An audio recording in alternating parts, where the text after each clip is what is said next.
Welcome to Nerdiverse Presents May. My name is Marley Nelson. And I'm Dan Levy. We have a lot of great news coming to you this month, so let's jump right in. So first up in DC Nerdiverse news, they announced the official title of the Batman and Superman movie, which will be called Batman and Superman Dawn of Justice, which I like to call Batman and Superman Holy Crap, Marvel's Kicking Our Ass. Yeah, the title does sound an awful lot like a video game, but it's okay. We did get a first look at Ben Affleck as Batman in the Batsuit, which launched a bevy of internet memes. Hashtag sad Batman. So sad. It's okay, Batman. It's okay. But the movie looks good. I think it'll be fine. We got Cyborg is going to be in it. We have Gal Gadot who's going to be in it looking good as Wonder Woman. It's just they feel like they're forcing a lot into it. But, I mean, we're all still going to watch it. Also in DC Nerdiverse news, we had a Flash, a Constantine, a Gotham, and an iZombie trailer drop this month. Some more exciting than others, but let's talk about that. The Flash trailer, which followed immediately after the Arrow season finale, looked phenomenal. We got to look at Jay Garrick, John Wesley Shipp, who I'm pretty sure that's happening. We got to look at the Weather Wizard, Iris Allen. The show was going to be good. Lots of great concepts going down. Constantine looked phenomenal. They took the character directly from the comic book. Looks great. I only hope for Zatanna, Boston Brand, maybe some Justice League Dark in there. iZombie trailer looked good. The Gotham trailer looked Gotham-y. I mean, it looked okay, shot very well, but my issue is, I want Batman, not Batboy. These are the years while he was growing up, being an orphan, before he really donned the cape, so I don't know how interesting it'll be. I'm kind of sick of these precursors. I just like watching Batman be Batman. In Marvel news, Haley Atwell talked about her show Agent Carter, which is going to be premiering in January on ABC. Who did what now? Sharon Carter from Captain America: The First Avenger. She was the girl in the dancing. Oh, the girl that he'd rather crash a plane and die than have a date with. Okay. She's getting her own show. That makes sense. I don't understand it. The show's going to be about S.H.I.E.L.D. in the 40s and 50s, and Marvel's Agents of S.H.I.E.L.D., which just finished its first season, had a very rough first season. So I don't understand how they're going to translate that into a show about in the 40s and 50s. So. But it'll be on TV. Also in Marvel Nerdiverse news, Channing Tatum is confirmed as Gambit. Yeah. Called it. I mean, Channing Tatum's a great actor. He's funny. I like him. I don't think it's the best casting for Gambit, but I'll still watch it. What are you talking about? That guy is great. He's got a square head, he'll make a great action figure, and he'll stumble through a wonderful French accent, and it'll be glorious to watch. I can't wait. I mean, it'll be fine. I'll definitely pay for it. Channing Tatum's box head makes me think he could play one of the blockheads in the Gumby movie. Or when they do Lego X-Men. So guys, it's been announced that Hugh Jackman will play Wolverine 2 more times in X-Men Apocalypse and in a 3rd Wolverine solo movie.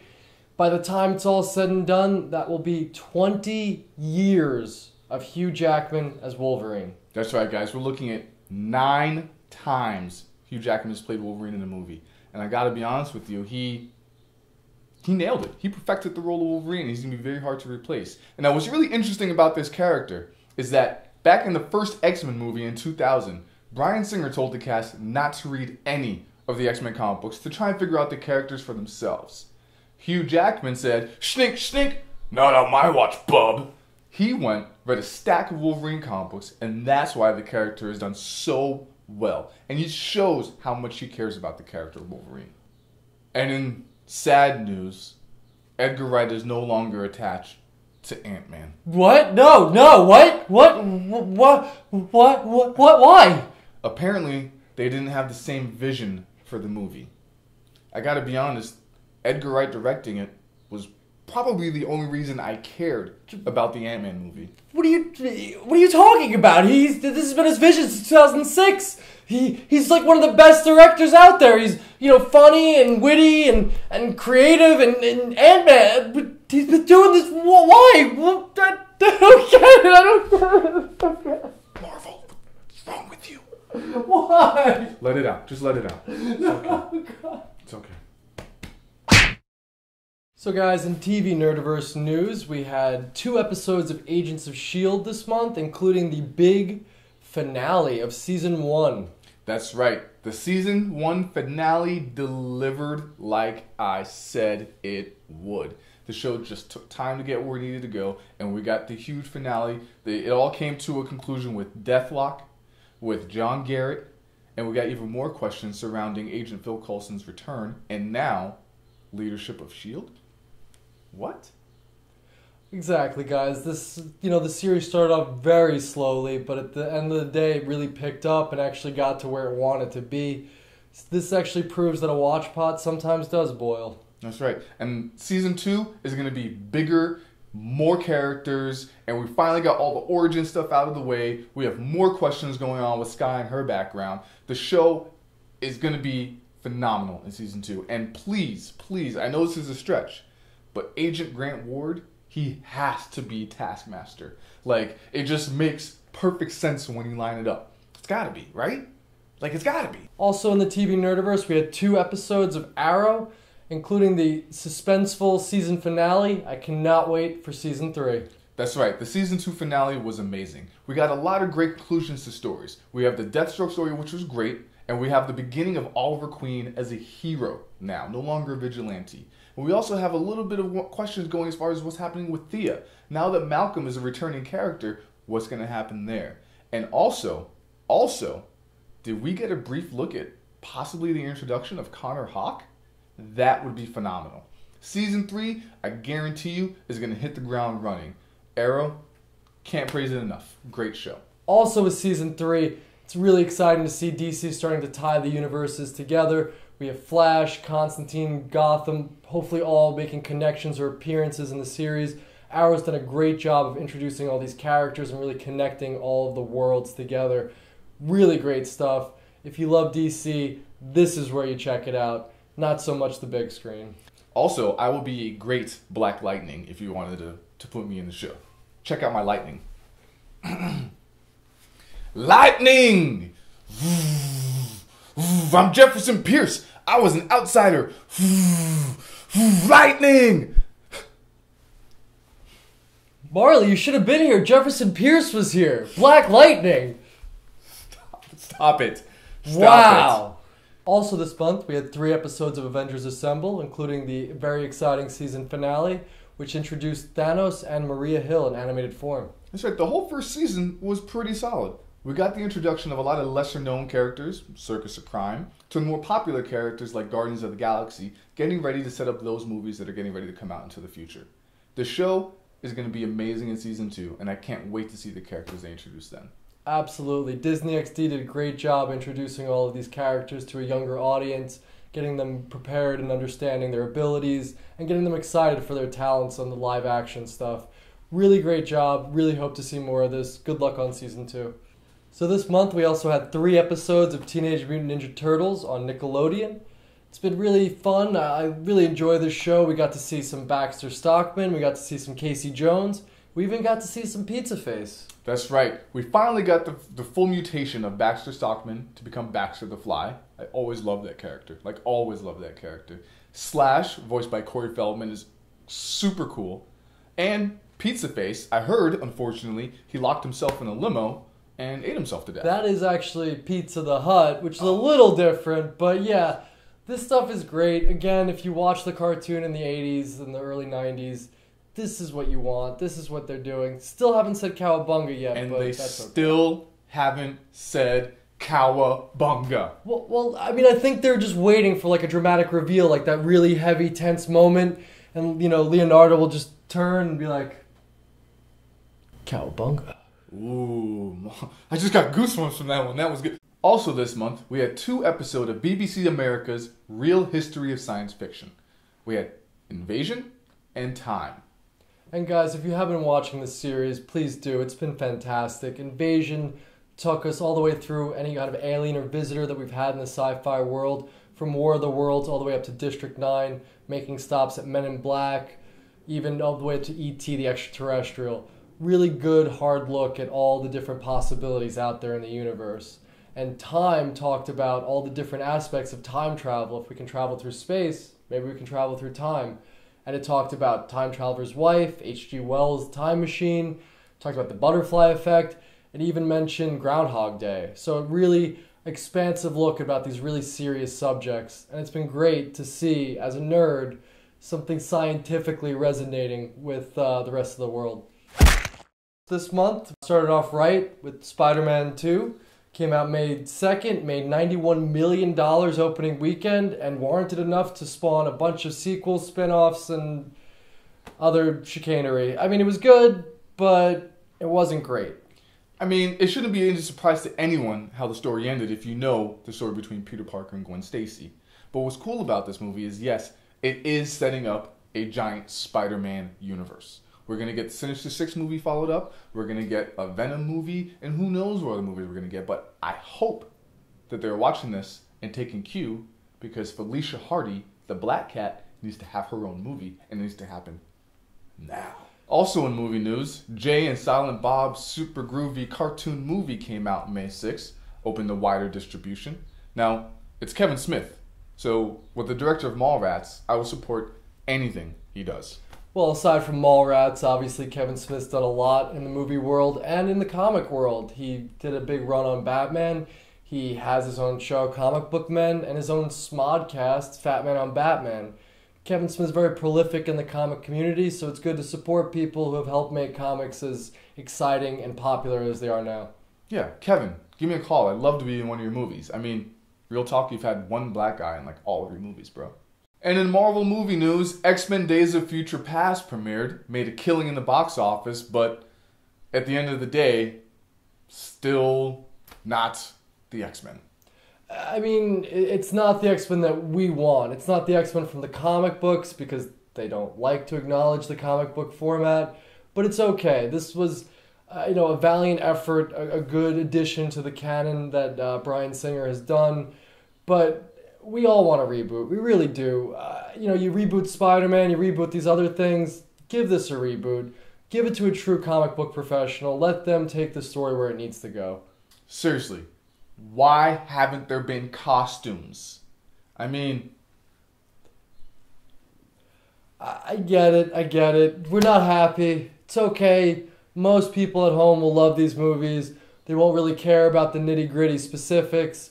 We do. We really do. You make us happy, you make the rest of them happy.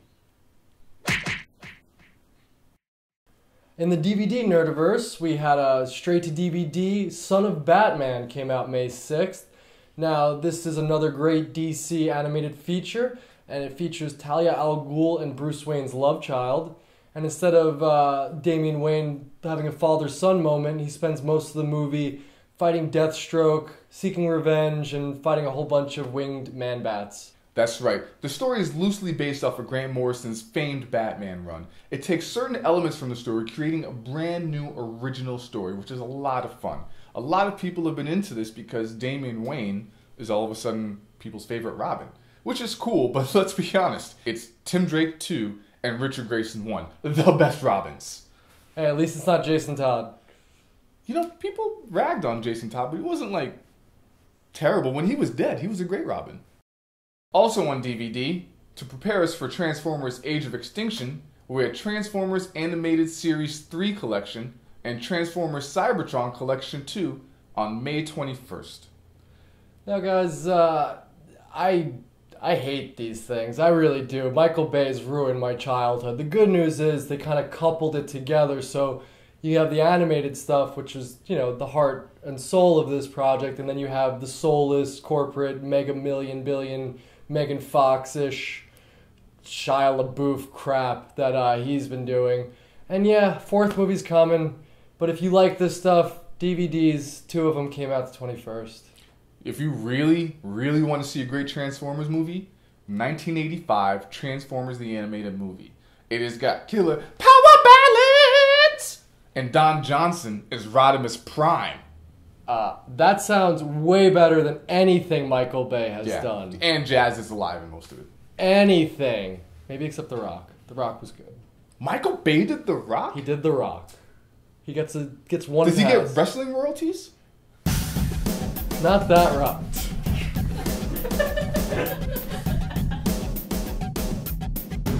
Alright guys, this month in Marvel Comic Nerdiverse, we had Wolverine and the X-Men #4, written by Jason Latour, art by Mahmoud Asrar. That's right, in this story, Storm, Edie, and the kids take a stand against the Phoenix Corporation while Wolverine clings to life. And it seems that Quentin Quire has found an ally in Cyclops? It's a lot of fun. Cyclops is always right. Yeah, I stand with Cyclops.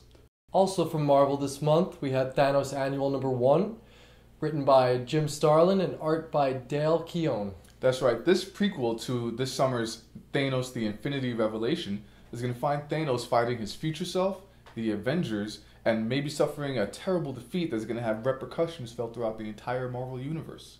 Let's get ready for some more Infinity action. Oh yeah, guys, Infinity Gauntlet, Infinity Revolution, Infinity whatever. Love this stuff. Thanos is one of the best villains ever. Check it out. And lastly, in the Marvel Comic Nerdiverse, we have Fantastic Four #5, written by James Robinson, art by Leonard Kirk. That's right, in this story, the Fantastic Four have been blamed for the destruction of Manhattan. So as a consequence, the Baxter Building has been quarantined and shut down. But it seems as though this book is still terrible. Nothing can save it. Well, guys, I mean, I don't know about that. Fantastic Four has a lot of misfires in their history recently. You know, with the movies, they're trying again. With the comics, they'll try again. Just, you know, we'll get through this. And they'll fail again. If you want a quality Fantastic Four story, come talk to me. I have it all written right here. 2 words. Hyper Storm. Exactly. This month in the DC Comic Nerdiverse, we had Harley Quinn #6, written by Jimmy Palmiotti and Amanda Connor, art by Chad Hardin. That's right, in this issue, Harley Quinn is teaming up with the murderous, revenge-driven cyborg who's out for retribution. I mean, Harley, come on. Who are you hanging out with these days, you know? Harley always hangs out with dangerous, psychotic killers and criminals, and that's why I love her. She's one of my favorite characters in the Batman universe, so really good to see her get her own title again and really have fun with it. Enjoy it, read it, watch it, love it. Tell your friends.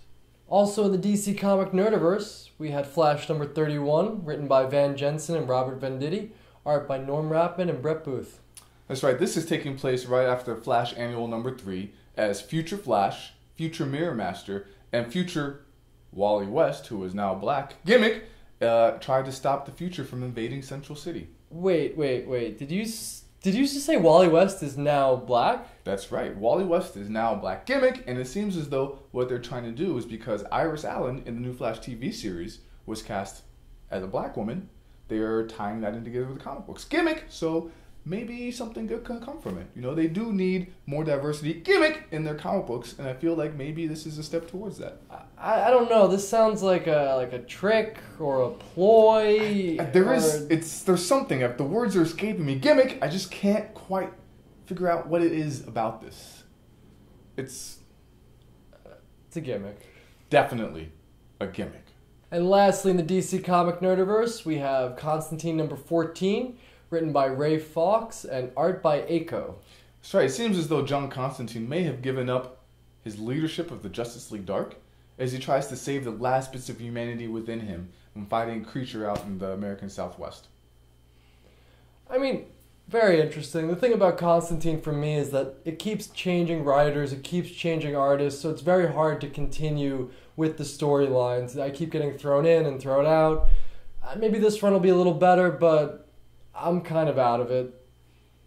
I just can't imagine it without Keanu Reeves. I can't even take it seriously unless, you know, Keanu's in there like, demons, you need to stop. Like, I can't. That, or I'm waiting for the next TV show, so we'll see. Yeah, TV show looks good. In Image Comic Nerdiverse news, we have Starlight #3, written by Mark Millar, art by Goran Parlov. That's right, in this issue we have Duke and his companion going on their first outing together. Now it seems the people of Tantalus, who regard Duke as a huge hero, or have been invaded by some evil force. Now, it's been a while since Duke has been back to his home planet, so we'll see how things will pan out between them. That's right. Mark Millar is one of my favorite writers right now. Of course, he did Kick-Ass, Nemesis, Superior, and even all the Ultimate stuff that he did. So he's one of the most prolific comic writers right now. Definitely worth checking out. He's okay. He's great. I mean, he says some stuff, and you're just kind of like, whoa, I don't know if I can support this dude anymore. Aside from whatever personal remarks, his professional lifestyle is fantastic. One of the best writers right now. I mean, yes, he's a good writer. He's a good writer. See? Except for Kick-Ass 3, which was phoned in. But whatever. And lastly, in the Image Comic Nerdiverse, we have Burn the Orphanage, Reign of Terror #1, written by Daniel Friedman and Sina Grace, art and cover by Sina Grace. That's right. This time around, Rock returns home to find the city in turmoil, and you won't believe who's behind it. Now, if you read the first series, you know that it's pretty straight up, smash-bang, action-light story. Great fun. Yeah, Sina Grace has done a great job with this series, really taking control, taking the helm of the direction that it's going. Again, it's 1 of 5, so this is a short run kind of addendum to the series, so definitely check it out if you enjoyed the original Burn the Orphanage. That's right. And if you haven't read it before, imagine Double Dragon meets Street Fighter thrown in with a little bit of like... orphans. This month in Dark Horse Comic Nerdiverse news, we have Axe Cop American Choppers #1, written by Malachi Nicole and art by Ethan Nicole. That's right. In this story, it seems as though President of the World Axe Cop has gotten rid of all the bad guys. Until a giant monster appears and starts destroying cities. Now, it seems as though Axe Cop needs to get some of his super buddies together, for example, his friend from college, Super Axe, along with Axe Woman, Axe Girl, Axe Dog, and a few other axe-wielding heroes together to stop this mysterious menace. Yeah, guys, this series is great. This is a new spin-off, an addendum to the original Axe Cop series, which was created by a 5-year-old, and it has all the great creativity and imagination that you want in a comic book. Definitely check it out. And lastly, in the Dark Horse Comic Nerdiverse, we have Veil #3, written by Greg Rucka, art by Tony Fegzula. That's right. It seems as though someone's taken Veil's only ally. Now, who could this mysterious villain be, and do they know her secret? Gotta read it to find out. That sounds pretty ominous, but you know what, guys? Greg Rucka's good, Tony Fegzula is good. This series has been good. You know, not the best, not the worst, but if you need something to read, read this. It's a little bit outside of Greg Rucka's wheelhouse, but as we said, it's been good so far. So let's give it some more time and see what happens. This month in the IDW Comic Nerdiverse, we have Thunder Agents #8, written by Roger Robinson, art by Phil Hester. That's right. In this story, the climatic battle between Thunder and Spider comes to a conclusion. Friends become enemies, enemies become friends, Mentor makes his move, and it seems a powerless Dynamo has the fate of humanity thrust upon him. What's the Dynamo to do? I kinda don't know, but Thunder Agents, I don't know. It's not the most creatively titled comic out there. There's, Lightning Operatives, Storm Workers. I don't know. It just seems really silly to me, but, it's been interesting. It's been whatever. I really can't recommend it, but I'm not going to scare you away from it either, so at your own risk. And lastly, in the IDW Comic Nerdiverse, we have Danger Girl Mayday #2, written by Andy Hartnell and art by John Royal. That's right. It seems as though April Mayday has brought back the traitorous Natalia Castle. But is Natalia going to help her destroy Abby Chase and the Danger Girls? Or does she have something far more sinister planned? I don't know, but I've loved Danger Girl from the get-go, and I will continue to love Danger Girl. The series, awesome. I second that. Danger Girl is fantastic. It's always great to see women kick ass, take names, and have fun doing it. And if you're not familiar with this character, this is a great way to start catching up and get ready for even the next spin-off or addendum to the series. So check it out. Danger Girl, awesome. So guys, this is my favorite part of the show. It's where I get to throw a bunch of thoughts, feelings, opinions, and emotions at you and hopefully make a point.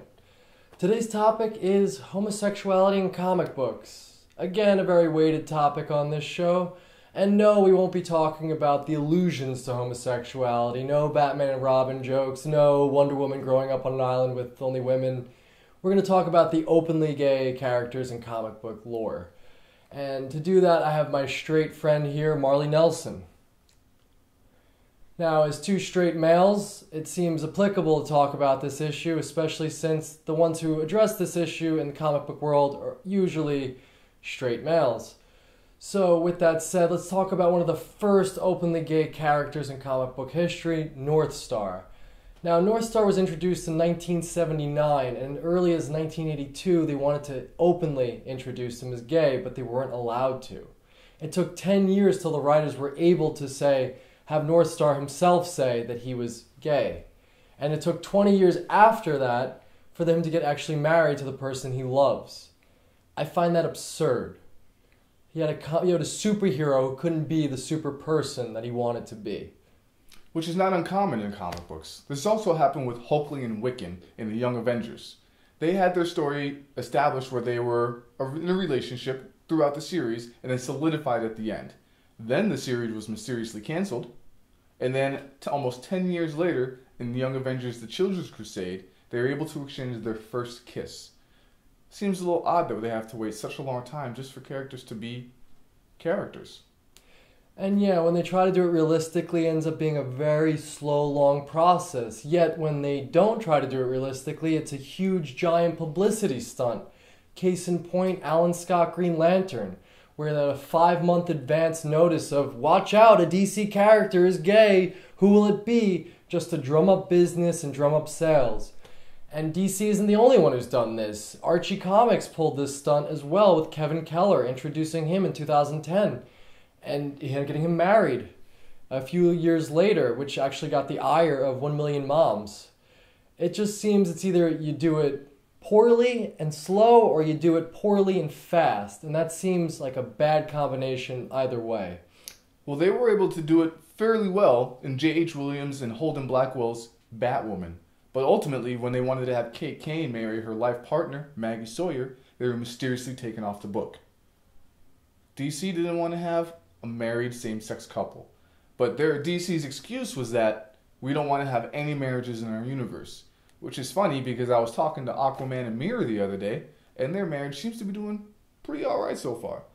Exactly. There's still a lot of hypocrisy, a lot of fear, a lot of judgment with this issue, even in comic book world. And, when they try to tackle it tongue-in-cheek, it ends up being really disturbing or really upsetting. They do it very tactlessly. Case in point, Pink Kryptonite was introduced in 2003 with its only ability to make Superman gay. And as far as I can tell, it was literally just for a throwaway joke where Superman hits on Jimmy Olsen and compliments his tie. Seems like a really cheap trick. In Garth Ennis's The Boys, his portrayal of homosexuality and sexuality in comic books was one of the most deplorable things I ever read, to the point where I had to put the book down. His portrayal of characters having men rape other men for kicks, or transgender prostitutes going in and doing what they did with such disrespected contempt that it felt I was uneasy for the characters. And guys, yes, I like Garth Ennis, and we don't mean to call him out specifically, but that was a very vulgar and specific example. And it's not just his issue to deal with, it's the entire industry. And we know it can be done correctly, and we can have a realistic, happy, loving, just normal gay couples portrayed in comic books. For instance, in Sandman, Neil Gaiman's classic masterpiece, we have Desire, this androgynous super being that somehow embodies both sides of sexuality and at the same time does it in a way that it's not offensive, that it's not over the top, that it's not disgusting. Even with the most recent example, Saga, Brian K. Vaughan's new epic, he has two characters that happen to be gay, but they're more than just their sexuality. They're journalists. They're trying to reinvigorate their career. They're people that are fully fleshed out and fully developed. I don't understand why sexuality has to be the defining characteristic. It should just be part of their lives, not their entirety of their lives. We as comic book fans and readers live in a world of fantasy. We live in a world where heroes have powers, they save the day, they die, they come back to life. We also live in a world where aliens are married to human beings, where half human, half animals are married to animals, and so on and so forth. And we should be accepting of all of this, especially if you're a fan of the X-Men, for example. That's what it's all about. So we need to have more voices in there stating that and giving people a chance to understand how relationships work. And in the comic book community, we need to be very open and accepting of that. I mean, exactly, guys. This is the whole point of comics, to live out these fantasies, to see people do these things that we can't do in real life, or that we want to do in real life that we don't have the ability to do. There's no reason to have any kind of repression or any kind of stipulations or any kind of stoppages on anything in a comic book universe. Everything should be applicable. Everything should be acceptable. It's a story. It's fantasy. These are superheroes. These are people who fly and jump and dance and shoot lasers out of their eyes and have claws and bone. It's just, there's no reason we have to be this upset or that we can't address this in a mature, realistic manner. We've been able to deal with such other complicated issues in comics for years now. It just seems silly that this is one of the most taboo issues to date. Ultimately, the only way that we're ever going to reach this way is to have more diversity in our comic book characters and our comic book writers. We need to have people who understand what the characters go through and able to truly represent their voices on paper. So we need to have more openly gay writers, more openly gay artists, some transgender writers to really, really drive home the fact that these people are people. And with all the violence and the hyper-violence and the ultra-violence and people getting their heads ripped off and eyes blown out and exploded and just disemboweled, does it really upset you if two people love each other? I don't think it would upset Batman.